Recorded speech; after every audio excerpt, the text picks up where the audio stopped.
What's up sa inyong lahat? So, nandito ngayon ang inyong man behind the lens and welcome to another episode of Man on Review.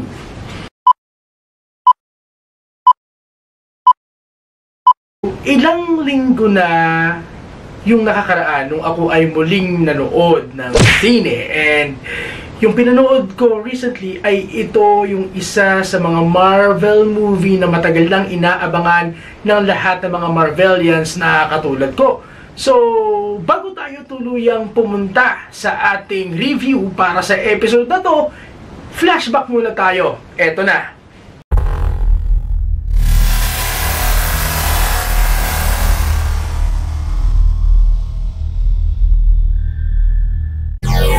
So, hey guys, what's up? So, here is your man behind the lens, and nandito tayo ngayon sa Forum Mall, Tagaytay. And meron tayong movie na papanoorin ngayon. So, sa trailer pa lang, na-engganyo na ako. At sa ilan sa mga fan theories at saka sa mga interviews na napanood ko online, mas lalo akong nagkaroon ng dahilan para siya ay mapanood. So, paano ba yan? Let's go! Punta na tayo dun.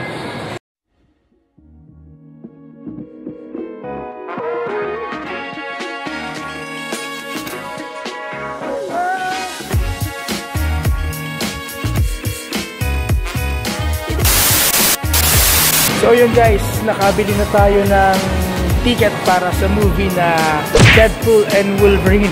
Actually, after parang ano yata, taon yata yung inabot nung huli akong makapanood ng isang particular na Marvel movie. Inabot ng pagkakatagal-tagal bago uli ako nakapanood ng isang MCU movie. And take note, para sa karamihan ng mga fans and viewers, ito yung parang pinaka-itinuturing na breakthrough ng lahat ng fans, lalong-lalo na ng Marvel Cinematic Universe, kasi karamihan sa mga outside the MCU ay papasok na sa mundo ng MCU.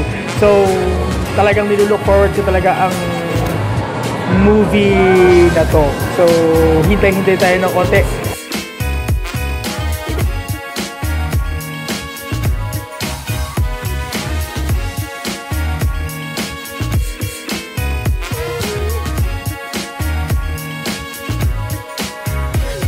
A few moments later.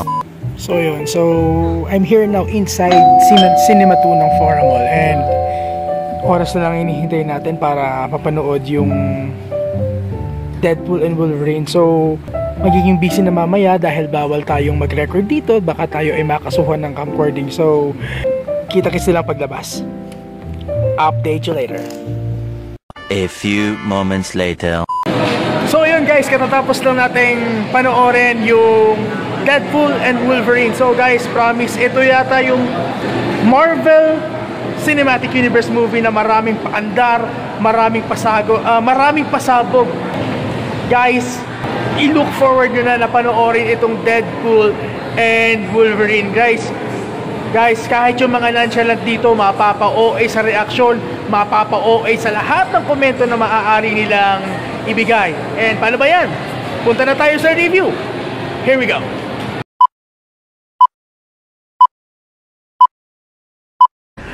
So ayun guys, so nakita nyo na yung flashback natin nung tayo ay nanood ng sine. And sa lahat ng mga pelikula na napanood ko ngayong taon, ito yung talagang na-appreciate ko ng 100%.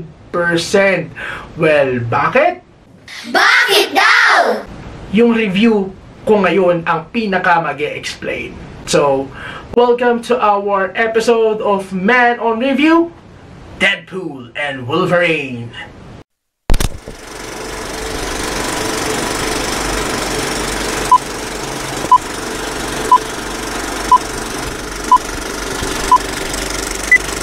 So, nakakatuwang isipin na dalawa sa mga iconic characters ng Marvel ay nasama na sa wakas sa Marvel Cinematic Universe. So, it is a rare event sa kabuuan ng Marvel movies na ipinalabas for the past few years. So, talagang napakalaking breakthrough na nagawa ito ng Marvel to pay tribute sa lahat ng mga movies ng Marvel under ng era ng 20th Century Fox. At saka nakakatuwang isipin na parang kagaya na sinasabi ng ilang mga reviews, talagang they are already breaking the barriers, ika nga.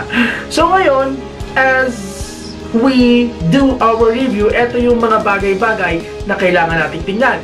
Una, yung cast.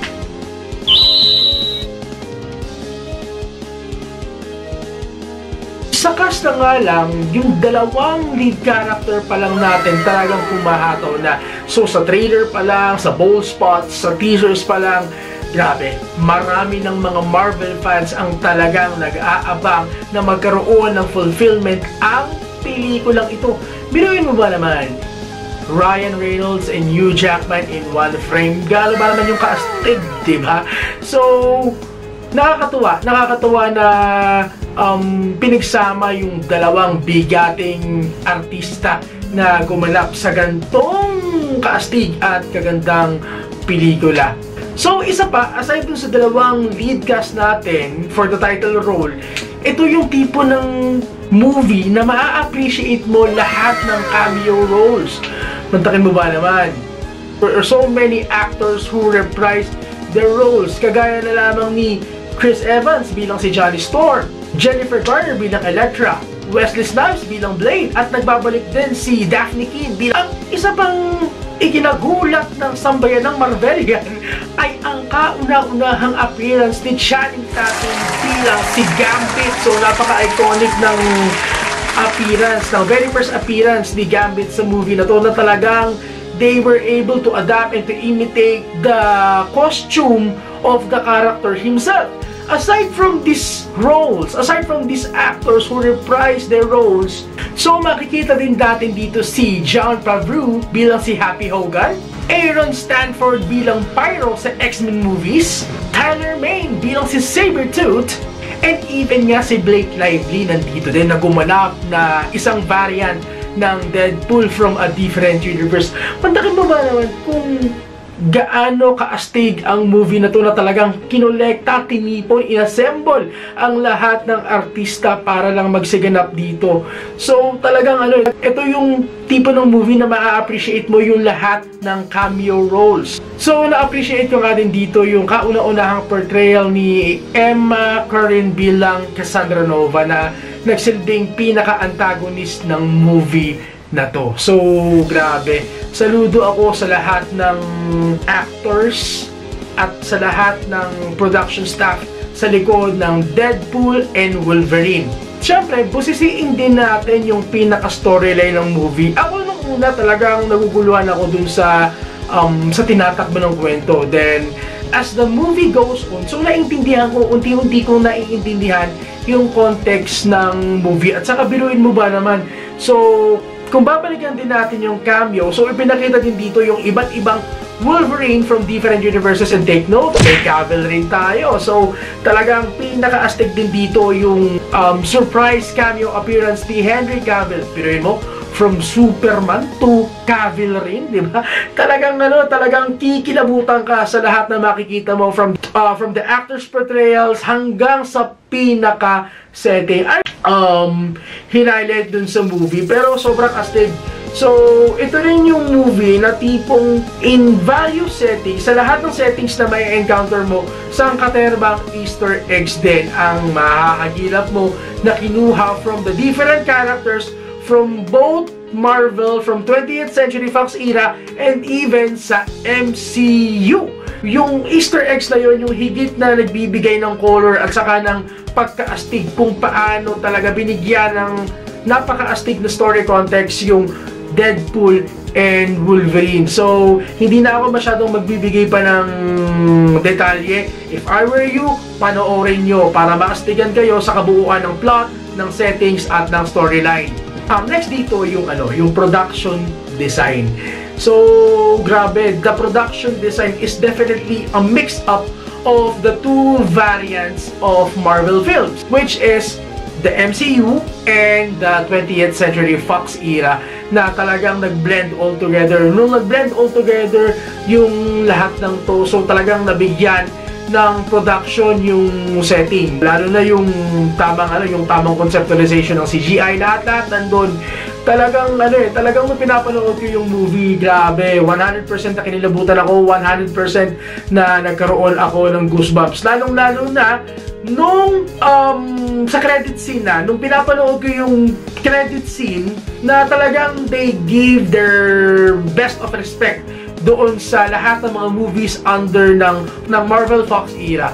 So, grabe. Isang malaking saludo talaga, promise.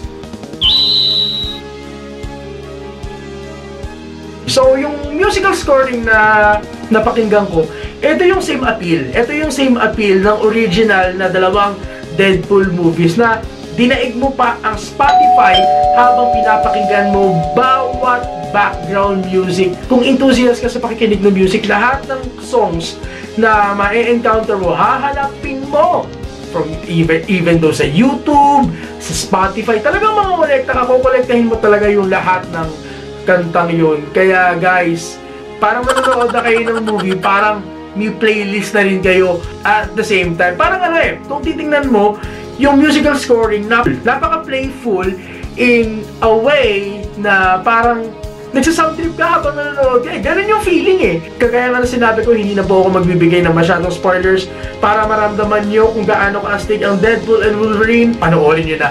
Please, utang na loob, panoorin nyo na.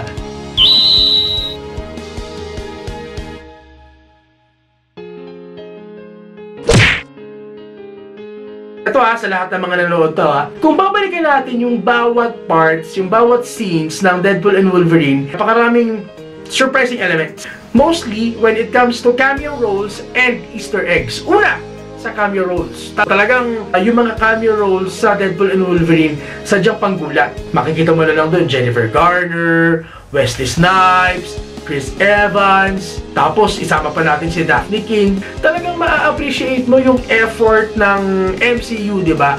Para ma-appreciate natin lahat ng nagsiganap. Pangalawa, yung Easter eggs. Sa Easter eggs na lang, grabe, ang dami mong madidiscover, di ba?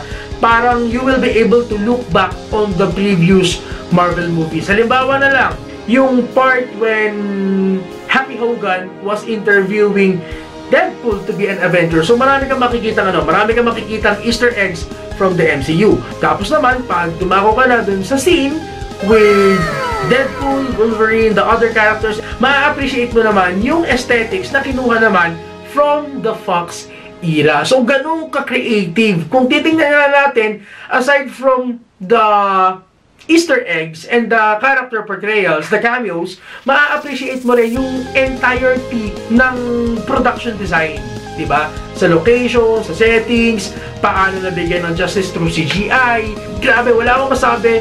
Nung pinapanood ko yung movie na yun, definitely I'm so speechless. Speechless ako habang kinikilabutan ako at the same time.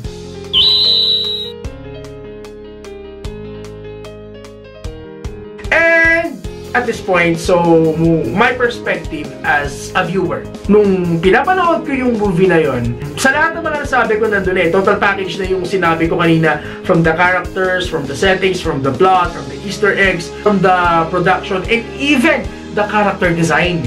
So, yun parang nandun na lahat Kumbaga, to sum it up, ito yung pinaka-astig at pinaka-grabing movie na ginawa so far ng Marvel, notably from the Fox era and the Marvel Cinematic Universe. So, yung intensity, yung nostalgia, lahat mararamdaman mo doon. Lalong-lalo na, diba, ang daming artista talaga na nag-reprise ng kanilang roles. Yung arrangement para gawin yung pelikula, grabe yung effort. Kaya sobrang appreciated ko yung director ng Deadpool and Wolverine para maisakatuparan yung bagay na yon, yung effort na yon na magawa talaga siya ng 100% na talagang mamimit nila yung expectations ng lahat ng viewers. Actually nga, kung ako ang tatanungin, nahigitan pa nila yung expectations na inaasahan namin lahat habang pinapanood yun. So ayun, so guys, thank you very much sa panonood at pakikinig sa ating Man on Review vlog natin para sa episode na to. To keep you updated, to keep you posted, so always check on my socials. Until the next vlog, adios mga kapatid!